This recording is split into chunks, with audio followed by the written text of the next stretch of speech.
Thank you very much, Alexander, for your kind words of introduction. Your Excellencies, distinguished representatives of the Secretariat of the Council of Europe, ladies and gentlemen. I'm very happy to be here in Strasbourg today. When this event was first planned, I indeed gave it my support, rather with mixed feelings, not because I didn't want this event to take place. It's just that I wanted this event to take place because I wanted to come back to Strasbourg again, because it is a place, and this Council of Europe, which I associate with some of the most important years of my life, of my intellectual formation, and indeed amongst the happiest of my life. So it's a great pleasure to be with you all this afternoon. At the outset, I would like to thank you all for your presence at this conference, organised by the Permanent Mission of the Holy See to the Council of Europe.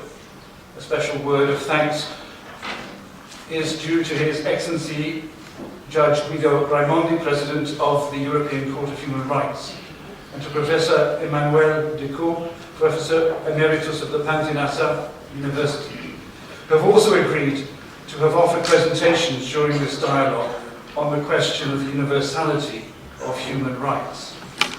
I am likewise pleased to see the involvement in this meeting of representatives of faith-based NGOs that work together in multilateral settings. Today's conference is part of a series of events that the Holy See is promoting to mark the 70th anniversary of the Universal Declaration of Human Rights, which will culminate in an international conference organised by the Dicastery for Promoting Integral Human Development that will be held in the Vatican next December. Certainly, the Council of Europe has as its immediate legal reference the European Convention on Human Rights. This in turn is intimately related to the Universal Declaration, not only because of the genesis of the text, but also insofar as it arose in those years immediately following the Second World War, which was an important period for the drafting of founding documents on human rights. It is precisely the universal nature of human rights that requires that there be a constant dialogue between the regional systems of protection and the entire international community. The 70th anniversary of the Universal Declaration provides the Holy See with an opportunity to reaffirm its commitment to the cause of human dignity, in a context where the precious patrimony of human rights, which the international community has solemnly proclaimed as the foundation of a new order in the aftermath of the horrors of the war, appears seriously questioned both in theory and in practice. The principles of the inherent dignity of every human being, with the inalienable rights that flow from it, which is reflected in the preamble of the Universal Declaration, has a natural and profound convergence with the biblical understanding of man created in the image and likeness of God, and with the precept of fraternal charity, which are the basis of the Christian vision of man and of the world. They are also clear expressions of the common nature that is shared by mankind. Such concepts were reiterated by Pope Francis in his speech at the beginning of the year to the diplomatic corps accredited to the Holy See, recalling the 70th anniversary of the Universal Declaration of Human Rights. The theme chosen for this meeting, the challenge of universality, underscores the fact that the universality of human rights represents a crucial question for our age, a real topic stantis aut cadentis, the answer to which will determine whether human rights continue to mark the common horizon for the construction of our societies, the necessary point of reference for the exercise of political power, and a guide for the path to be followed by the international community. The two previous speakers have already expertly highlighted the elements at stake, especially from a legal point of view. During this presentation, I would like to focus on three major challenges that, in the present historical context, threaten the recognition of the universality of human rights, and then look for possible paths of response. The three challenges are: 1. A model of social development that is not sufficiently inclusive. 2, the deviations related to growing cultural pluralism, and 3, the persistent and serious violations of human rights that occur in different parts of the world. The first challenge to the universality of human rights comes from the model of social development that we are pursuing, both at the level of advanced economies and at the global level. In recent years, we are witnessing in Western societies a greater breakdown of the social fabric due to multiple factors, among which those of a socio-economic character. The growth of inequalities, the impoverishment of some sectors of the population, job insecurity, as well as the drastic downsizing of social protection systems. In general, we are witnessing a crisis in the implementation of social rights, which particularly affects people in situations of vulnerability and which in many cases risks obscuring the dignity of the human person. Even on a global level, despite the overall growth of the world economy, entire populations remain in poverty, and their situation is aggravated by the fact that the advances in communication technologies allow them to watch closely how other wealthy people are living in comfort and opulence. The social situation we are experiencing, both in developed and in developing countries, is not irrelevant to the human rights discourse, which is gaining strength in many sectors. Without justifying these positions, we must try to understand them and remedy them to respond to an increasingly serious problem of social cohesion, before which we cannot remain mere spectators. If we see with some apprehension on global scale the emergence in certain countries of models of economic growth independent of democracy and without respect for human rights, we must likewise be concerned about the development of societies based merely on the affirmation of individual liberties, which put little emphasis on the virtue of solidarity. It is therefore necessary to ask whether the models of development we are pursuing, due to their lack of inconclusiveness, are compatible in the long term with the affirmation of the universality of human rights. A second challenge to the universality of human rights derives from the growing cultural pluralism that we experience within our societies. It is certainly not a new phenomenon. Already in 1948, the drafters of the Universal Declaration were confronted with the need to integrate different cultural and religious perspectives. Over the decades, there has been a recurrent criticism of those who wanted to see in the proclamation of human rights a legacy merely of Western culture. In our day, however, the idea of pluralism seems to be undergoing a process of mutation. On the one hand, we are witnessing the rising trend of political nationalism and ideological fundamentalism, which seem ever less compatible with a society founded on the principles of democracy and human rights. On the other hand, part of the dominant liberal culture has shifted towards a radically individualistic interpretation of certain rights, or towards the affirmation of new rights. These interpretations of rights, objectively distant from the founding texts, contribute to making universal consensus much more difficult. In this way, we risk creating a conflict of anthropologies, which is intensified by the process of globalization and human mobility. The third challenge arises from the instability of the international order and the growing threats to peace. Here it is not a question of a theoretical objection to the universality of human rights, but rather the troublesome spread of systematic and very serious violations of them, which continue to challenge the international community. Such a reality calls into question the ability of the international community to build an order based on the principles it has voluntarily accepted through the ratification of the 9 main human rights treaties elaborated following the Declaration, including the Convention on Civil and Political Rights and the Convention on Economic, Social and Cultural Rights adopted in 1966. Pope Francis has spoken several times about a third world war in stages, and the nature of war leads us to affirm that peace can neither be created nor sustained through the respect for human rights unless there are clear elements of justice. The obvious difficulties in respecting international human rights laws are no excuse for ignoring them. On the contrary, they must lead to an even greater effort to factor these considerations into an operational reality. To narrow the gap between theory and practice, this is what we must constantly aim for.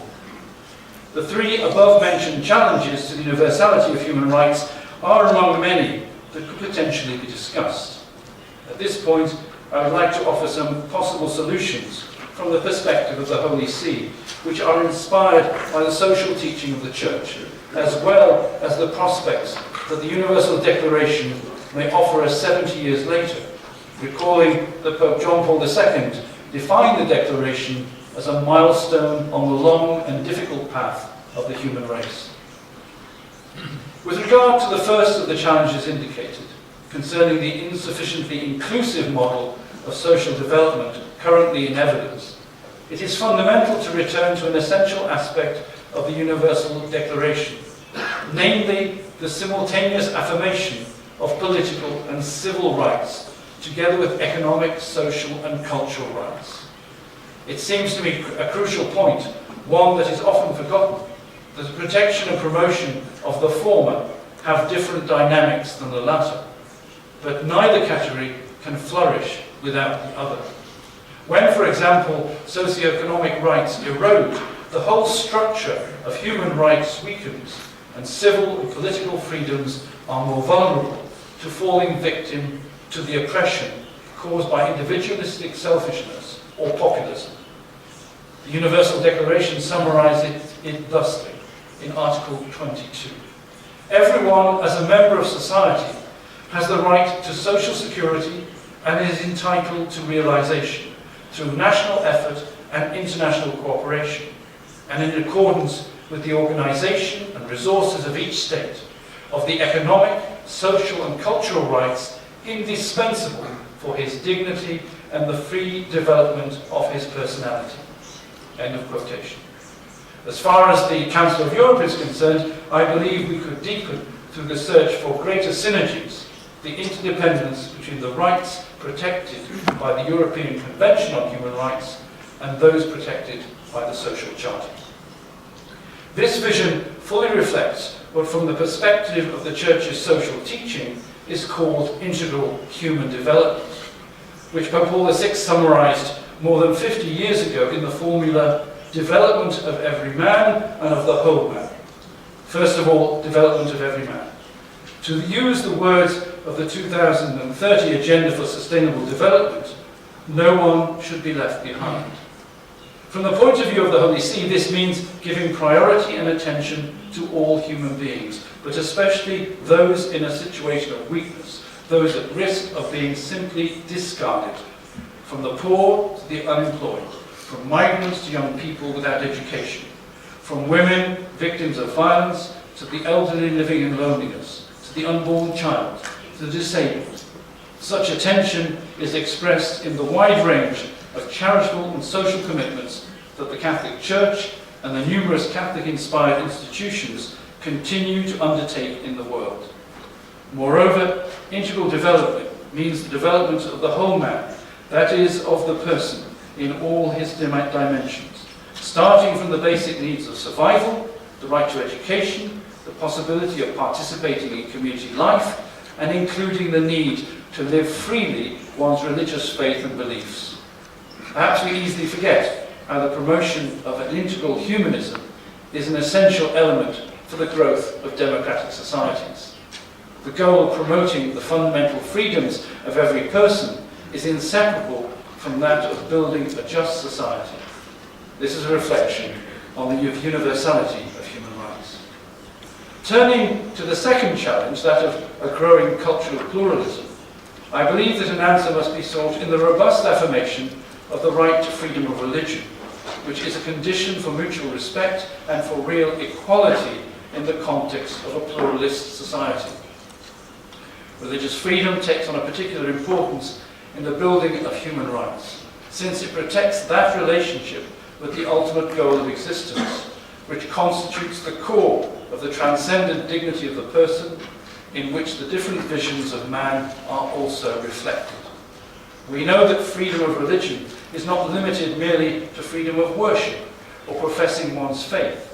It includes, as stated in Article 18 of the Declaration, the freedom of either alone or in community, with others and in public or private, to manifest one's religion or belief in teaching, practice, worship, and observance.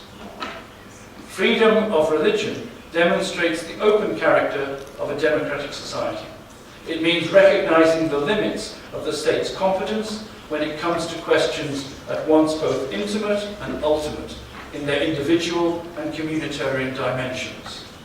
The growing distance between religious and non-religious cultures, as well as the great differences existing between different religious visions, and sometimes within the same traditions, require that the state avoid taking positions for one or another of the world's visions. When the state is compelled indirectly to do so, it should respect citizens, allowing people and communities to live in accordance with their deep convictions insofar as possible. To use the words of Pope Francis, the condition for building inclusive societies is the integral comprehension of the human person, who can feel himself or herself truly accepted when recognized and accepted in all the dimensions that constitute his or her identity, including the religious dimension. Only starting from this perspective of benevolent neutrality will it be possible to foster a sense of belonging and the necessary dialogue between people and groups coming from different cultural traditions. It seems to me that the jurisprudence of the European Court of Human Rights offers important ideas in this regard.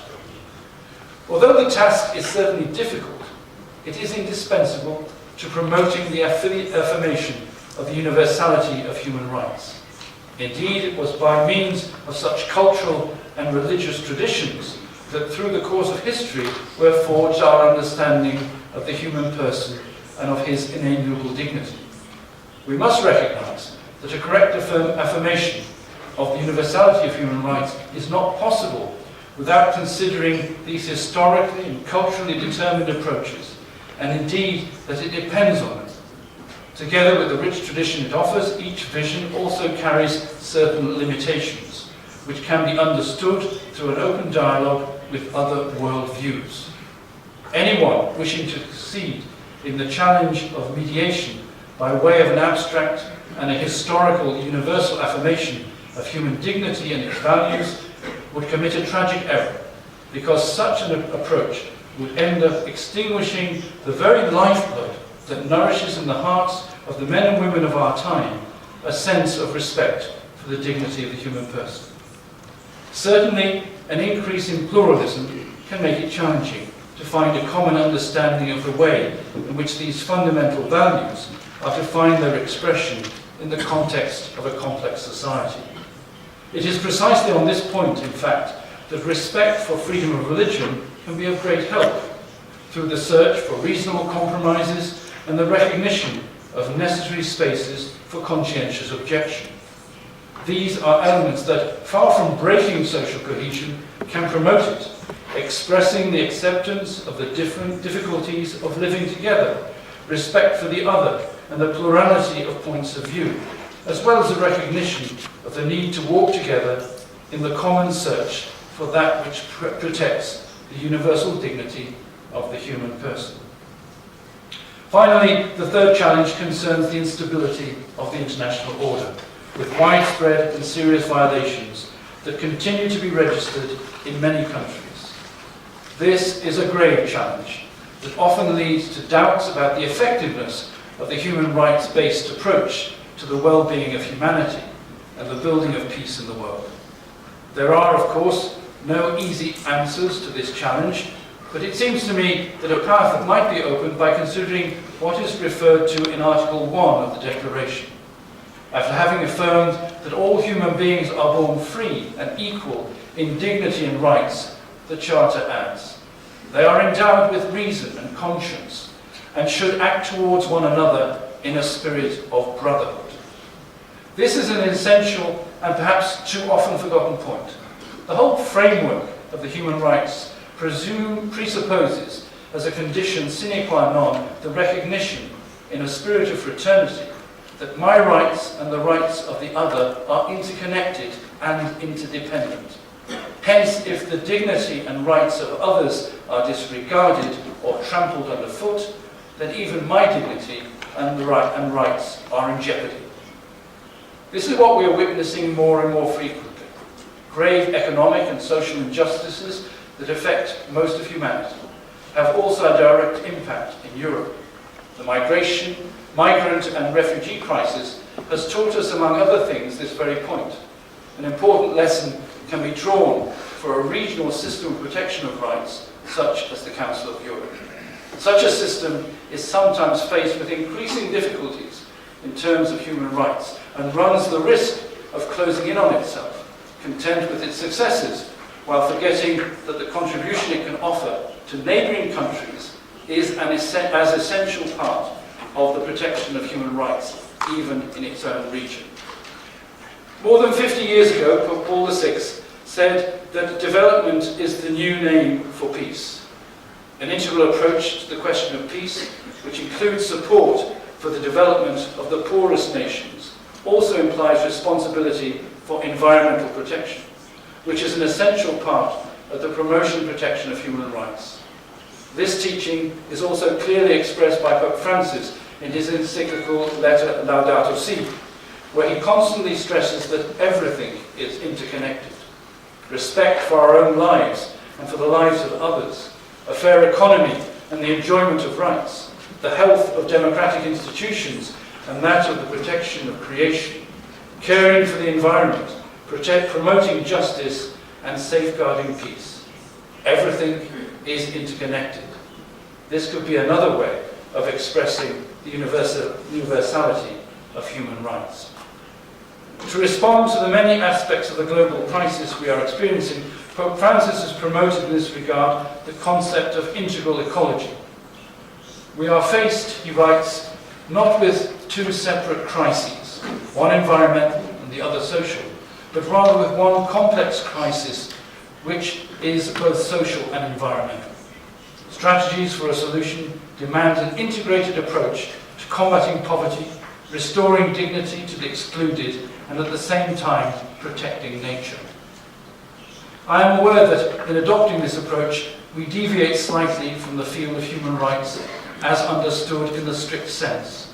Nevertheless, the means of an integral ecology lies precisely in remembering that the future of human rights, their defence and their protection, their universal character must be supported as part of a whole.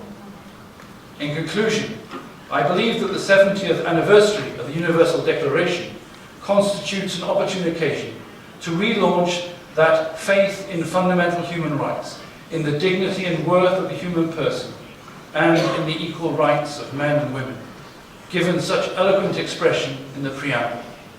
Ultimately, the universality of human rights rests on the universal character of the human person, which is intrinsic to it by reason of its natural openness to a truth that transcends itself.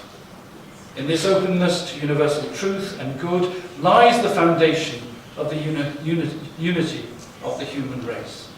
It is precisely upon this common openness that the universality of the human family is founded. This is the reason why the human rights of each person are never separable from the human rights of all within the community, as rightly affirmed in the first lines of the preamble of the Universal Declaration.